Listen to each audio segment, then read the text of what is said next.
The status quo in your relationship is that you have a defensive partner. Defensive people don't feel safe. But I really learned to take stock of my own behavior in the lead up to their defensiveness. Was I coming in too hot? Did I sound critical when I approached my partner? Did I sound accusational? I also looked at the way they were behaving. Does their defensiveness actually have anything to do with me? Was it simply that they were projecting unhealed wounds onto me? Was I actually contributing to it? Or was this really about their history, how they've arrived at this point in their lives, in our relationship, and they brought this stuff with them and never learned any new strategies. They never learned any new techniques to deal with feedback in a relationship, because that's what we're talking about. We have to be able to deliver feedback in our relationship, right? Or it's going nowhere. So while there's not a way to control our partner's reactions, we can do things to influence the outcomes in our conversations, in the way that we navigate conflict with our partners. So what am I talking about? For example, the best thing that we can do in the beginning of a conversation with our partner is to use soft startups. If you're familiar with the work of the Gormans, Dr. John Gottman and his wife, they've done numerous research on relationships. So using soft startups, easing into conversations with your partner is super beneficial. And that looks like reinforcing the positives that they bring to the table. Also, it means not coming in critical or too hot-headed, right? We're not trying to win at our partner's expense. We're trying to focus on the health of the relationship. We're easing into the conversation by letting our partners know, hey, I want to involve you. This needs to be a back and forth. I don't want to sound critical. I want some feedback here, but I need to talk to you about this stuff, right? So I want you to feel safe, and we need to discuss this. So how can we discuss this in a way that allows you to feel safe and also allows me to communicate honestly and openly with you, right? The second thing that I learned, this is also really, really useful, stay on a single topic. Overwhelmed people feel the need to defend themselves, right? Third thing here, use respectful language and speak with tact. Don't insult. Don't say things like always and never. Rarely do our partners always do anything or never do anything. So be mindful of the language that you're using. And then this is really, really critical here. But use care around your partner's sensitivities and triggers. I'm not saying tiptoe around their eggshells. That's exhausting. Believe me, I've done that before.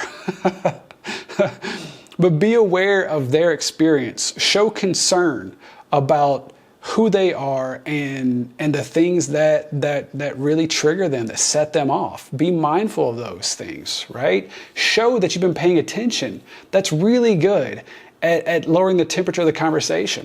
Ultimately, this is about safety, right? And so while we can't convince someone that we're safe just by telling them to trust us, because so many people, it doesn't work that way. We must prove. So we can encourage our partners through our words and actions so that they match, first of all, but we can use our actions to communicate that we are safe to be vulnerable with. Because in essence, being defensive is antithetical to being vulnerable. Defensive people feel like they have to protect themselves. If you feel like you have to protect yourself, then you can't really afford to be vulnerable, right? That's the bread and butter of relationships, is being vulnerable. And again, there's so many different ways to have a relationship. So if this doesn't resonate with you, if you don't want the vulnerability in a relationship, if you're looking for something else and you've clearly communicated that to your partner, by all means do that. You don't have to be seeking the kind of intimacy that we're talking about developing here. Like I said, there's no right or wrong way to navigate a relationship with your partner, provided you communicate your expectations. And that's a whole other video. Expectations are healthy to have in a relationship, provided they're communicated and they're reasonable. But I don't want to digress too far down that path. The important thing here is that the kind of relationship you want, get clear about it. Get clear about the type of relationship you want. Do you want intimacy? Do you want vulnerability? Do you want clear communication? Or do you just want somebody to have in your life? and make sure they're on the same page about this stuff. That's where we go wrong in so many instances in our relationships, because we don't talk about clearly what we want. There's this expectation that our partner gets it without us having to talk about it, or that they are expecting us to get them. They're expecting us to intuit. Like, so many of us take for granted what we think we all want in relationships. Some of this stuff, 90% of it is the same. It is. So most of us want trust in our relationships. What does that look like? Does that mean like being upfront and talking about things? Certainly, I think that. I think that there is lying by omission, but I'm using that as an example to demonstrate how if we don't get clear about the things we want and then communicate that to our partners, that's a recipe for upset. That's a recipe for rupture.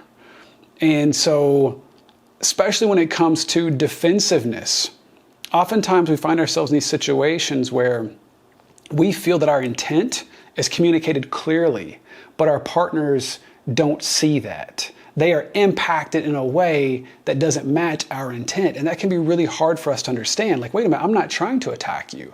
I'm approaching you with care. I'm using proper language, respectful language. I am approaching your sensitivities and your triggers delicately. I'm doing all of these things here, and yet I'm seeing defensive reactions. And, sometimes we're in situations where our partners simply don't know that they can be safe. They've never experienced it before. So, an unfamiliar situation is oftentimes seen as a threat, right? But the more we practice this, the more we see this stuff and call it out and talk to our partners, hey, I love you very much. Whatever I say next doesn't change that fact. I'm not here to criticize you, right? I'm here to have a conversation with you because I care about the health of our relationship. And I want you to know that I can understand why you would become defensive, or why you would think, oh my gosh, here we go again. Maybe you've had partners in the past. Maybe I've approached you in a way in the past that contributed to this response. So let me take accountability. Let me take responsibility for my share. And I'm going to try and learn some new techniques here too. So I need your feedback. We need this one-on-one, this back and forth here, because I'm trying to grow as a communicator. I'm trying to grow as a partner. I need your help. Give me feedback, help me grow along with me.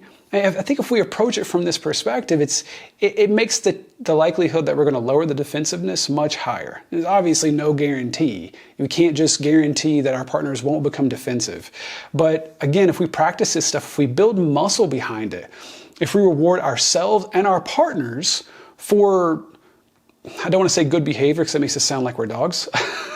Our pets. But if we reward ourselves for good behavior, and I'm not the first person to say this, this is like a Tony Robbins stuff here. Build muscle behind good behavior. So if we reward ourselves for participating in these strategies, for working on these techniques, not for perfection, right? Because nobody's perfect, and we're going to fall back to old habits. But if we reward ourselves for at least having the initiative and the effort to try and build these new habits, it's kind of the best thing we can do. And then, with consistent work and picking ourselves back up when we do fall back to these old habits, we slowly start to change the trajectory of our relationship, right? Now, again, this takes a health-minded, growth-minded connection. If your partner's not into that, all bets are off. Certainly, this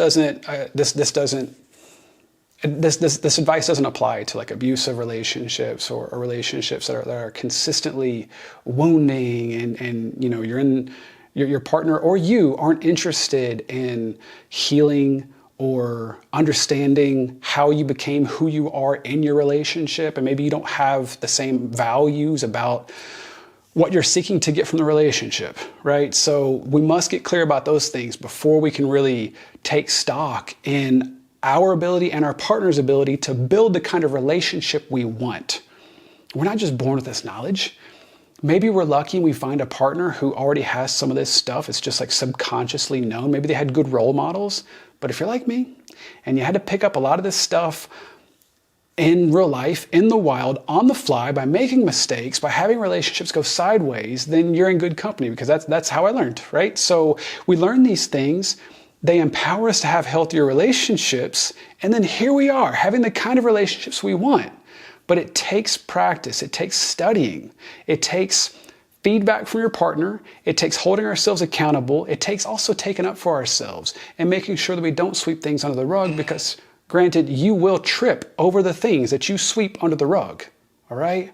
So you and your partner, work on your defensiveness. Get past that stuff. Have the kind of empowered relationships you know you want and are capable of having.